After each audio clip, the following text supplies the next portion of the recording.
Саламатсыздарбы. Эмеси Геошондо программасы. Гапар Атиев атындағы Көркөм өнер музейінің директоры Мира Жаңғырачева бүгін билдиргенге караганда Койташ окуялары учурунда ал генерал Курсан Асановқа телефон чалып сүйлөшкөн эмес. Социалдык тармактарда болсо азыр аудио жазуу тарап жатат. Анда Жаңғырачеванын үнүнө окшогон үн менен бирөө Атамбаевди атып эле салбайсыңарбы дейт.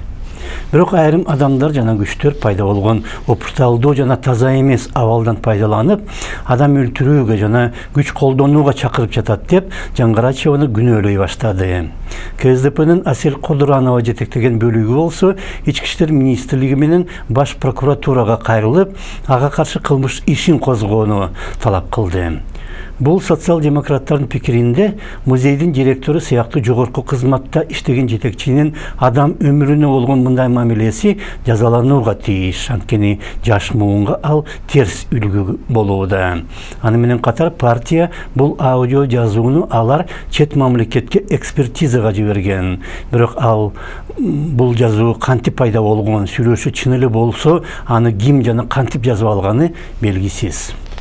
Мира Жаңғырачеванын бүгүн билдиргенине караганда, бул былык аудио менен байланыштуу Апрель телеканалынын кызматкерлери бир айдан бери анын жанын койбой келет жана эгер алар аудио жана видео монтаж оюндарын токтотпосо, аларды сотко берүүгө туура келет. Анын айтымында өлкөдө миңдеген башка олуттуу маселелер жатса, алардын ага асылганы былык нерсе. Жаңғырачеванын айтымында өлкө үчүн күйгөн адам катары ал мындан бир нече ай мурда эле Атамбаев тууралуу өз пикирин бир нече интервьюда ачык билдирген. Бирок КСДП, анын саясий кеңеши жана Апрель телеканалы ал кезде эч жоопко жараган эмес. Кийин Атамбаев Койташтагы үйүндө бекинип алып, таш чогултуп, оготпес бункер куруп жатканда да алар унчуккан эмес. 8 апрелдеги интервьюсунда Жаңғырачева мынтип айткан. Если каждый сумасшедший человек будет ставить условия, то таких неадекватных людей надо привлекать к каким-то определенным мерам согласно законодательству. Понимаете? Если призывают... Акылынан адашкан ар бир адам шарт кое берсе эмне болот? Андайлар мыйзам чегинде жоопко тартылууга тийиш. Бийлик менен коомго ультиматум койгон андай адамдарга катуу чара көрүш керек. Ансыз деле акыркы айларда адекват эмес адамдар таптакыр чектен чыгып кетишти. Анткени аларды эч ким жазалай албайт деп ишенип алган. Өзүнчө эле бир аламан. Это какой-то шабаш получается. Шабаш. Атамбаев менен анын тарапташтары өлкөдө башаламандык уюштуруп жатканын элдин баары көргөн. Бирок бийликтин жай аракеттенгени жана коомдун кайсы бир бөлүгү түшүнүксүз себептен Атамбаевди колдоп чыкканы андай башаламандыкты ого бетер күчөткөн.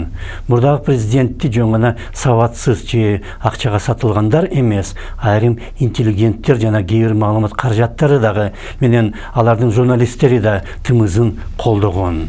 Жана азыр Атамбаевдин адам өмүрү ыйык деген тарапташтары ал кезде анын мыйзамсыз аракеттеринин баарын жактап, арсар абалдан толук пайдаланып келген. Атамбаев Койташтагы үйүн өзүнчө эле чепке айлантып, бетон тосмолорун койдуруп, коросуна машинелеп, таш төктүрүп, үйүнүн 3-чү кабатына снайпер жашына отура ала турган кум толтурулган мишөктөрдү жыйдырганда да алар унчуккан эмес. Музейдин директору сыяктуу жогорку кызматтагы адамдын сөзүнө тийишкендер, мамлекет башчысы сыяктуу жогорку кызматтагы адам өлкөдөгү адамдар менен партияларды олду-солду сөгүп, мазактап, мал менен салыштырганда, же саясий оппоненттерин абакка отургузуп, сын айтып койгон журналисттерге сот аркылуу миллиондогон доо коюп жатканда да унчуккан эмес. 17-жылдын март айында өткөн тегерек стол учурунда акылынан тайып бараткан адам бүткүл 6 миллион элди курутуп жатат деп койгон үчүн эле Чолпон Жакупова миллиондогон доого жыгылып, анын үйү камакка алынган. Мира Жаңғырачева дагы эмоцияга берилип, балким кээ бир жерде достордун арасында балким Атамбаев тууралуу катуу сүйлөп коюшу мүмкүн, бирок анын өзүнүн айтымында Курсан Асанов менен ал сүйлөшкөн эмес жана андай сүйлөшүү мүмкүн да эмес болчу. Ошондо саламат калыңыздар.